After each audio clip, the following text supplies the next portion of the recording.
नौकरियों को लेकर लगातार कई तरह के स्कैम बाहर आ रहे हैं और इन स्कैम्स को लेकर जो पिछले रिक्रूटमेंट्स हुई हैं उन पर भी कई सवाली निशान खड़े हो रहे हैं। हमारे साथ सीनियर एडवोकेट अभिनव शर्मा जी मौजूद हैं।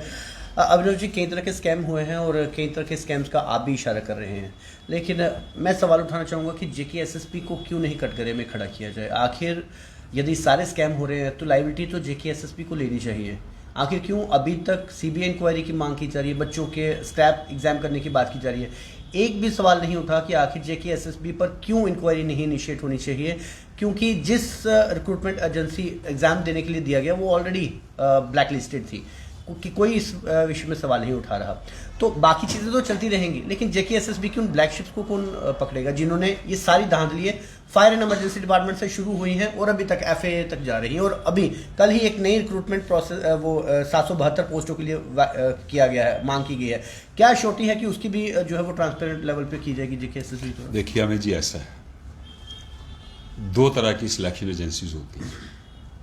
एक होती है जैसे UPSC सेंट्रल लेवल पे, यहाँ पे हमारे JNK में पब्लिक सर्विस कमीशन, जो गेस्टेड पोस्टों की सिलेक्शन करती है। बिल्कुल। एक होता है SSRB, सर्विस सिलेक्शन बोर्ड, जो नॉन गेस्टेड पोस्टों की सिलेक्शन करता है। लेकिन हमारे JNK में UT बनने से पहले एक अजीब कल्चर था।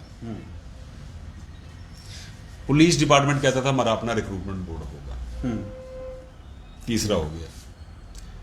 डिप्टी कमिश्नर कहता था क्लास 4 की रिक्रूटमेंट मैं करूंगा, चौथा रिक्रूटमेंट बोर्ड हो गया। उसके बाद daily wager, ad hoc, casual, need based, seasonal, ये क्या था सारा? जम्मू कश्मीर में पहले भी स्कैम होते रहे, लेकिन अननोटिस जाते रहे। पैसे देके नौकरी लेना एक रिवाज था, अब ये रिवाज नहीं चलेगा। आपके समय से पहले धांधली नहीं होती थी, पहले मंत्रियों के DO लेटर नहीं चलते थे, पहले फारूक अब्दुल्ला के कहने पे सिलेक्शन नहीं होती थी।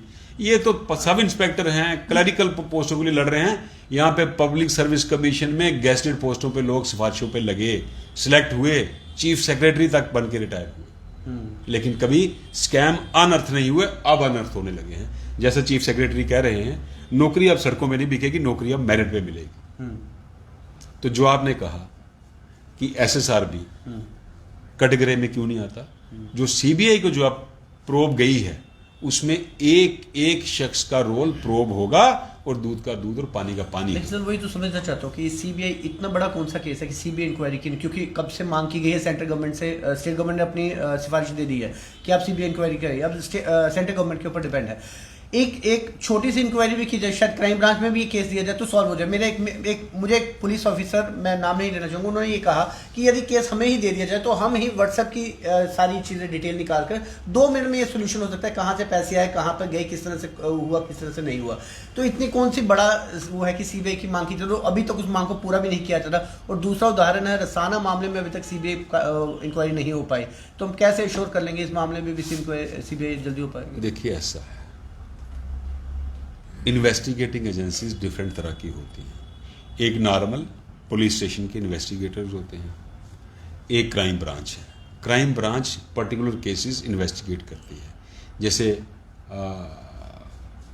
काउंटरफीट करेंसी होती है, या कुछ ऐसे ऑफेंसेस जिनके इंटरस्टेट रेमिफिकेशंस होती हैं, ठीक, या फोर्जरी हुई होती है। एक स्पेसिफाइड ऑफेंसेस के लिए क्राइम ब्रांच क्रिएट की गई है। अब यहाँ करप्शन हुई है, वहां पे ACB भी है, बिल्कुल राइट। अगर करप्शन का लेवल बड़ा है, बड़ी मछलियां इसमें इन्वॉल्व हैं, तो फिर CBI, क्योंकि आप क्राइम ब्रांच की बात कर रहे हैं। क्राइम ब्रांच अगर इन्वेस्टिगेशन करेगी, 100 तरह के पुल्स और प्रेशर्स होंगे। किसी का कोलीग होगा SSRB में या कोई और डिपार्टमेंट में जो इन्वॉल्व होगा, कोशिश करेगा उनको विन ओवर करने की। इसलिए इन चीजों को दरकिनार करने के लिए CBI की इंक्वायरी ऑर्डर की जाती है। सर लास्ट में मेरा फिर एक सवाल वहीं पर कि JKSSB पर अभी भी सवाल खड़ा नहीं हुआ। 772 पोस्टें नई एडवर्टाइज की गई हैं, जब पहले से स्कैम्स ऑलरेडी चल रहे हैं, किस तरह से छोटी है कि ट्रांसपेरेंट होगा? यहाँ तो पहले पूरा JKSSB को पूरा चेंज कर दिया जाए, पूरा सस्पेंड कर दिया जाए। जब तक स्कैम्स का सॉल्व नहीं होगा तब तक नहीं कर सकते। हम 772 नई पोस्टों को किस तरह से ट्रांसपेरेंसी लेवल पर शोर करेंगे? ऐसा है, अभी इंक्वायरी हुई, इंक्वायरी कमेटी ने फाइंडिंग दी, इसमें फ्रॉड हुआ जी। लेकिन इंक्वायरी कमेटी ये पिन पॉइंट नहीं कर सकी कि किसने फ्रॉड किया, वो सीबीआई करेगी। और जब तक आप वो सीबीआई की चार्जशीट के बाद फाइनल रिपोर्ट नहीं आती, आप ये नहीं कह सकते कि ये फ्रॉड एसएसआरबी ने किया है। हो सकता है रिक्रूटमेंट एजेंसी जो हायर की उसने किया हो। लेकिन वो ब्लैक लिस्टेड है, फिर जेके एसएसबी ने उसे क्यों रखा? वही वो सीबीआई इंक्वायरी करेगी ना कि इसको क्यों रखा। अब एसएसआरबी का सारा स्टाफ करप्ट है या एक बंदा करप्ट? अगर एक बंदा करप्ट है तो सारी एसएसआरबी तो खराब नहीं हो गई। ऐसे में अब सिलेक्शन प्रोसेस देखो, सिलेक्शन प्रोसेस तो रुकेंगे नहीं, वो तो होने हैं। एसएसआरबी जो एक इंस्टीट्यूशन है वो तो करप्ट नहीं है। एसएसआरबी इंस्टीट्यूशन को चलाने वाले लोग करप्ट हो सकते हैं, एक हो सकता है। यही सवाल तो सर, यही सवाल तो एफएफए के जो वही तो मैं कह रहा हूं ना कि हमने तो बंगलिंग नहीं की। एक हो सकता है या दो हो सकते हैं, तो इसका मतलब ये नहीं कि आप एसएसआरबी ही बैन कर दें। सिलेक्शन प्रोसेस भी किसी एजेंसी ने एग्जीक्यूट करना है। लेकिन अभिनव सर, यही सवाल तो वो एफएफए वाले जो प्रोटेस्ट पे बैठे कि वो कह रहे हैं कि बंगलिंग 2 या 4 ने की है, आप पूरा स्क्रैप कर देंगे तो हमारे भविष्य का क्या होगा? मेरी बात नहीं समझे। बंगलिंग 2-4 ने की है, लेकिन उस बंगलिंग के कॉन्सिक्वेंसेज क्या हैं? कॉन्सिक्वेंसेज हैं कि 10,000 बच्चे को पेपर का पता चल गया, 10,000 बच्चे से पेपर के पैसे लिए गए, तो सिलेक्शन प्रोसेस पूरा विशिएट हो जाता है। लेकिन एसएसआरबी का पूरा स्टाफ विशिएट नहीं होता। वो ब्लैक शीट जो हैं जिन्होंने गड़बड़ी की होगी वो पिन पॉइंट होंगे। आफ्टर सीबीआई इंक्वायरी अगर ये चीज क्लियर हो जाएगी कि जेकेएसएसबी के कुछ ब्लैक शीट बीच में मौजूद है, उसके बाद 772 पोस्टों में भी कुछ निकल जाता है, तो उसकी जिम्मेवार कैसे होगी? देखिए, 772 पोस्टें जो फ्रेश एडवर्टाइज हुई जी, मुझे नहीं लगता आपको हिम्मत करेगा। क्योंकि पहले रिवाज था कि सिलेक्शन प्रोसेस हो गया, लोगों ने ज्वाइन किया, बस सब कुछ बसते रहे बंद।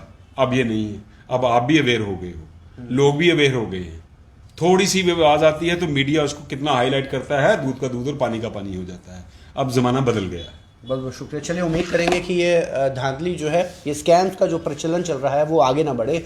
जो पीछे हो चुका है उन्हें तो सीबीआई देख लेगी, लेकिन आने वाले समय में शायद जेकेएसएसबी में यदि कोई ब्लैक शिप है तो वो भी इतनी हिम्मत ना करे कि उसे कंटिन्यू करे। जो कर चुकी है उसे सजा तो सीबीआई द्वारा जो है वो दी ही जा सकती है। लेकिन फिर भी हमारा सीधा सवाल जेकेएसएसबी से ही है कि आखिर जिस कंपनी को ये एग्जाम्स करने की परमिशन दी गई वो ऑलरेडी कई स्टेट्स में ब्लैक लिस्टेड थी। ऐसी कौन सी इमरजेंसी आन पड़ी थी जिस वजह से जेकेएसएसबी को इसी रिक्रूटमेंट एजेंसी से जो है वो एग्जाम करवाने की जरूरत पड़ी? और दूसरा, ऑफ द रिकॉर्ड हमें सोर्सेज के थ्रू ये खबर आ रही है कि इस एग्जाम को करवाने के लिए जो टेंडरिंग प्रक्रिया की गई उसमें ऑलरेडी पहले से 3 बार टेंडर्स किए गए, और टेंडर्स में जो कंपनी आ रही थी टेंडर क्लियर करके उसको टेंडर नहीं दिया गया, उसे फिर रीटेंडर किया गया, फिर वही कंपनी आई, फिर रीटेंडर किया गया, और 3 बार जब वो रीटेंडर में वो कंपनी नहीं आई, जब तक ये नहीं, जिस कंपनी को ये टेंडर दिया गया है जब तक वो नहीं आई तब तक ये टेंडर प्रक्रिया पूरी नहीं की गई। ये ऑफ द रिकॉर्ड सोर्सेज के तहत खबर आ रही है। शायद सीबीआई आएगी तो वो इस पूरी इंक्वायरी से जो पर्दे हैं वो हटा पाएगी। फिलहाल आप जुड़ रहे हैं व्यू स्टूडियो न्यूज़ के साथ।